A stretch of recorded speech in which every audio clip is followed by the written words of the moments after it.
Fala, turminha, tudo bem? Canal Santos The Best está no ar a partir de agora, hein? Eu, Samuel, estou chegando para mais um vídeo. Nós vamos falar muito de Santos nessa segunda-feira. Santos que já sabe o seu adversário, também o horário das quartas do Paulistão.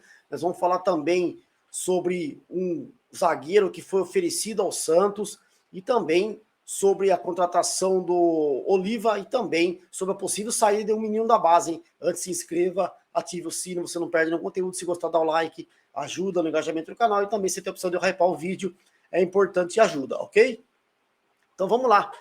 Nessa segunda, começar falando sobre o Peixe, que ontem venceu, né, bonito, o Velo Clube por 1, 2, 3, 4, 5, 6. Ufa, Santos 6, Velo Clube 0. E o Santos venceu, deu uma goleada que há muito tempo a gente não via no Santos. Só que tem uma coisa, né, gente? Vamos ter um pouco de calma, a gente fica contente, porque ganhou. Fez um bom jogo. Dos últimos que a gente viu aí, o Santos fez ontem, acho que o melhor jogo. Mas, cara, é o Velo Clube, vamos com calma. Muita gente que hoje tá toda deslumbrada, porque o Santos ganhou de 6-0 do Velo Clube, é a mesma que, se perder o próximo jogo, vai falar que o time não presta. Entendeu? E é a mesma que vinha criticando até outro dia. Então, eu fiquei contente pelo resultado, lógico, mas com o pé no chão, sabendo que o Santos ganhou do Velo Clube. Um time que...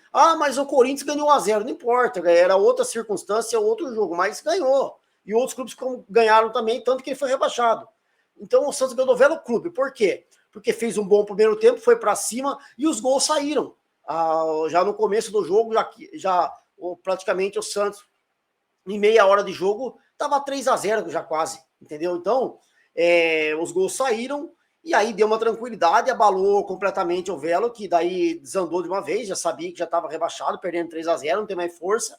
E aí depois, ainda no segundo tempo, jogou com 1 a menos, porque foi expulso o jogador do próprio Velo, mas muito bem expulso. E aí o Santos deitou e rolou, fez 6, poderia ter feito 7, 8, 9, que estaria de bom tamanho. Então o Santos venceu, está classificado em 8º lugar e vai pegar o Novo Horizontino. O jogo vai ser em Novo Horizonte. Se fosse contra o Palmeiras era favorito. Aí não adianta. Porque o Santos você pode botar aí de uns 5, 6 anos para cá, o Santos é freguesaço do Palmeiras. Mas freguesaço. Perdeu a Copa do Brasil, perdeu a Libertadores, perde no Paulista, perde na qualquer competição de peteca, de pebolim, do que se colocar Santos e Palmeiras, o Santos toma pau.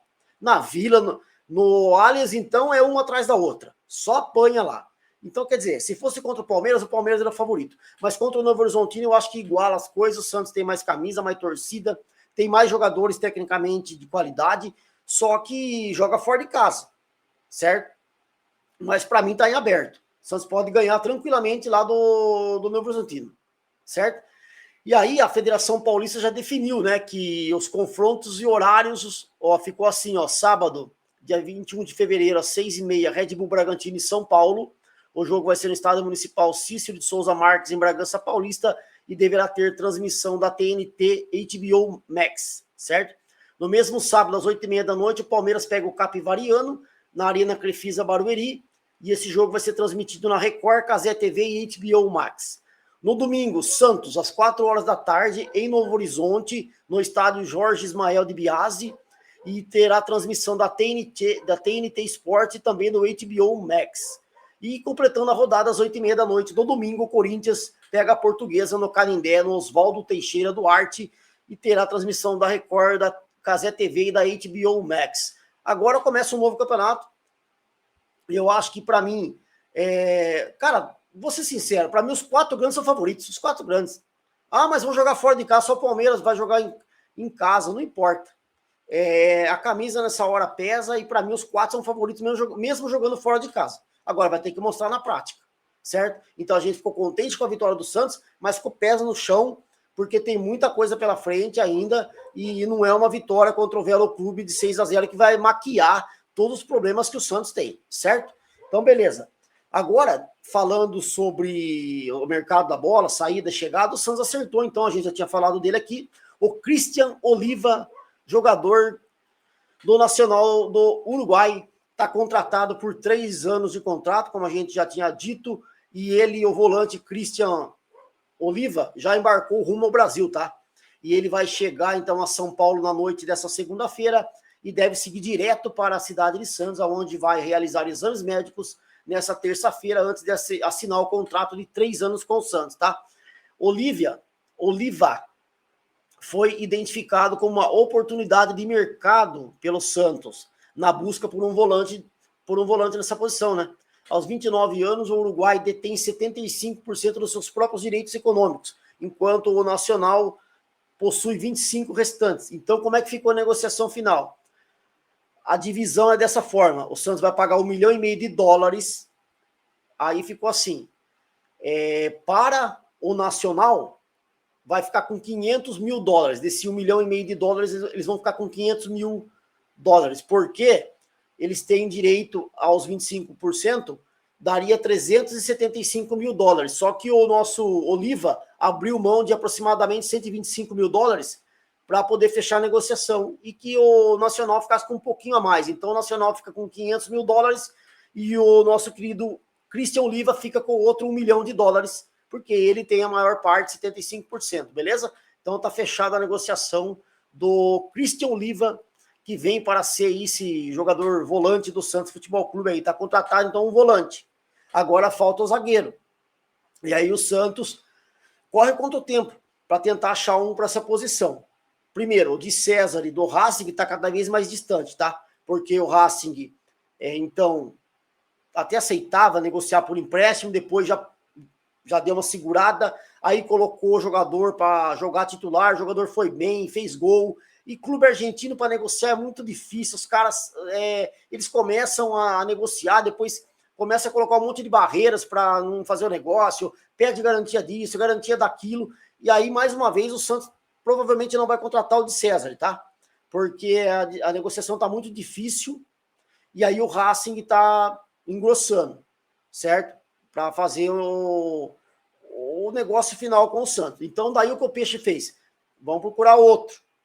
Primeiro, foi especulado o Kaká do Corinthians, que já foi descartado. Esse jogador é fraco, hein? Kaká lá, zagueiro que tá no Corinthians. O Santos deu uma sondagem, mas foi descartado porque a torcida já começou a reclamar, então esse jogador não vem. O Ferrarese do São Paulo, o Santos conversa com o Clube Paulista ainda para tentar essa contratação, aí tá mantendo conversas, e aí hoje surgiu uma informação que vem do Rio de Janeiro de que o Igor Rabelo, zagueiro do Fluminense, foi oferecido ao Santos Futebol Clube, isso mesmo, Igor Rabelo, que é um jogador que tá lá no Flu, tem 30 anos, e ele foi oferecido ao Santos, que levou o nome dele para o Vojvoda gostou, avaliou como positivo, e o Igor Rabelo, ele não vem sendo aproveitado como titular no Fluminense, certo?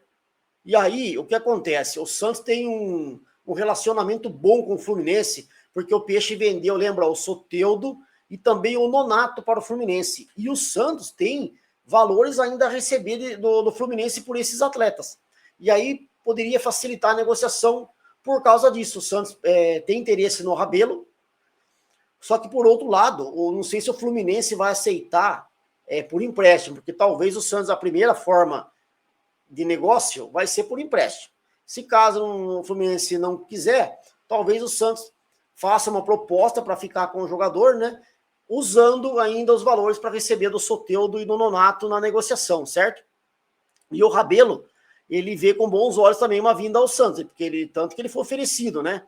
E o Peixe, então, vai fazer uma proposta ao Fluminense. Vamos aguardar para ver qual é que vai ser o formato dessa proposta que o Santos vai fazer ao Fluminense pelo Igor Rabelo, de 30 anos. O Igor tem contrato com o Fluminense até o final do ano que vem, de 2027. Então, praticamente quase 2 anos. Não vai sair assim tão fácil. A não ser que seja por empréstimo, que o Fluminense aceite. Senão, o Santos vai ter que desembolsar uma grana, né? E aí vai ter que, aquilo que eu falei, pode envolver aí alguns valores do Soteldo e do Nonato que o Santos tem para receber. Vamos esperar. Eu acho um bom zagueiro, o Rabelo, mas eu acho que ele tem mais ou menos o perfil do Luan Pérez, que o Santos já tem. Um zagueiro que tem uma boa técnica na saída de bola, mas fisicamente ele não ganha muitos os duelos por cima, tanto que não se firmou no Atlético, não se firma no Fluminense. Ele não é um zagueiro de força para disputar e ganhar. Então ele é um jogador bom de saída de bola. Então eu acho que, sei lá, cara, eu fico um pouco pé atrás. Eu acho que ele é do mesmo jeito de jogo do Luan Pérez. De boa saída de bola, boa técnica, mas no embate mesmo com o centroavante, na força física, ele não é bom. E não é porque eu acompanho ele já desde do Atlético e do Fluminense, e ele tem esse defeito. Agora, se for uma oportunidade ali de mercado e vier por um valor acessível, eu acho que pode até tentar, né? Tentar trazer. Beleza? Mas deixa eu perguntar vocês nos comentários sobre o nosso querido Igor Rabelo. E para finalizar, o Santos, que já vendeu vários jogadores da base, inclusive nessa temporada, faz poucos dias atrás, aí, semanas atrás, vendeu o Souza para o Tottenham. O Santos pode vender mais um jogador da base, tá? Isso mesmo. O Shakhtar, da Ucrânia, que já levou o Lucas Meirelles, está interessado na contratação do Matheus Xavier do Santos, tá? Isso mesmo. O Shakhtar tem interesse na contratação do Matheus Xavier. Eles deverão fazer uma proposta ao Santos, não sei se no mesmo modelo do Lucas Meirelles, acho que não, porque eles sabem que o Matheus Xavier é um jogador que tem mais prestígio no Santos, então a tendência é ele custar mais caro, lógico. O Matheus Xavier fez uma boa Copa São Paulo, até a hora que o Santos foi ali na primeira fase, segunda, depois quando pegou um time mais ou menos que o Santos caiu fora, que foi o Cruzeiro, ele já não foi bem contra o Cruzeiro, mas ele tem qualidade, ele é bom jogador, bom atacante, e o Shakhtar tem interesse nele, tá? Além dele, o Shakhtar tem interesse também em mais dois jogadores que são esses jogadores das bases, dos clubes, que eles gostam de levar jogadores jovens, sempre foi assim o Shakhtar, né? E tem um jogador do Grêmio, que é o Gabriel Mack, que esse é muito bom, hein? Já vi jogar, esse moleque tem um futuro espetacular, só que é mais jovem do que o Matheus Xavier ainda. O Matheus Xavier já tem 18 anos, então facilitaria a negociação por ele já ser um adulto, digamos assim, né? Já tem 18 anos. E também eles estão interessados no jogador do Atlético Paranaense, o Bruninho. Ambos são menores de idade ainda.